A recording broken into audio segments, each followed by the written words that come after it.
бүгінгі күнімізді жақсы көңіл күймен бастайық, жарай ма?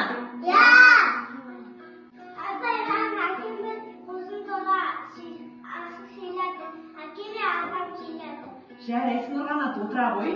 Бұл асықты ата-бабаларымыз 4 түлік малдың жілігінен жасап жинап алған екен, балалар. Сендер қандай ұлттық ойындарды білесіңдер, балалар? Жарайсыңдар, балалар.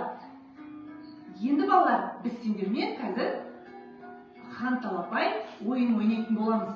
Мен сендерге ойынның шартын түсіндіремін. Сендер мұқияттап тыңдарыңдар. Жарай ма? Ал қазір мен сендерге талапай, басталды ойын алақай.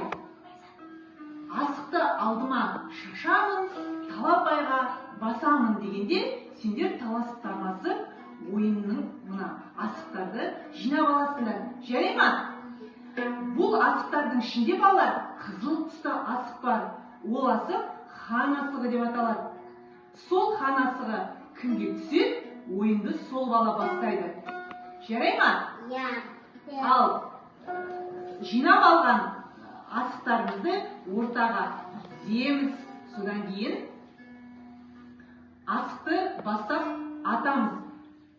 Қай баланың атқан асығы асыққа тимей қалады, сол балаға сұрақ қойылады.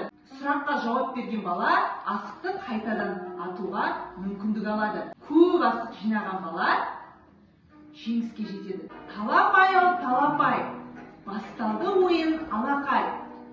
Асықты алдыма шашамын, талапайға басамын. Хан талапай! Жинап па, балалар? Хан асығы кімде екен, балалар? Дұрыстап орнымызға жайғасайық. Хан асығы Нұрғанатқа түскен екен, я, балалар? Жарайсыңдар, Нұрғанат орнымызға жайғасамыз. Ал кеттік, Нұрғанат бастап атамыз. Нұрғанаттың асығы тимей қалды, балалар. Қане, Нұрғанатқа сұрақ қойып. Қандай асық ату ойын білесің? Асық ату хан талапай. Жарайсың, Нұрғанат асықты қайтадан ата ғой. Ой, керемет, шапақтап қойып, балалар. Міне, асығы ұтып алды Нұрғанат. Тегізе ғой. Орнымызға жайғасып, кім қанша асық жинады, соны санайық. Еркеназда 2 асық, я, Нұрғанатта 3 асық екен. Аяла сенде неше асық? 1 асық. Айтөреге 1 асық. Жеңіске кім жетті? Жеңіске көп асық жинаған Нұрғанат баламыз жетті, я? Жарайсыңдар.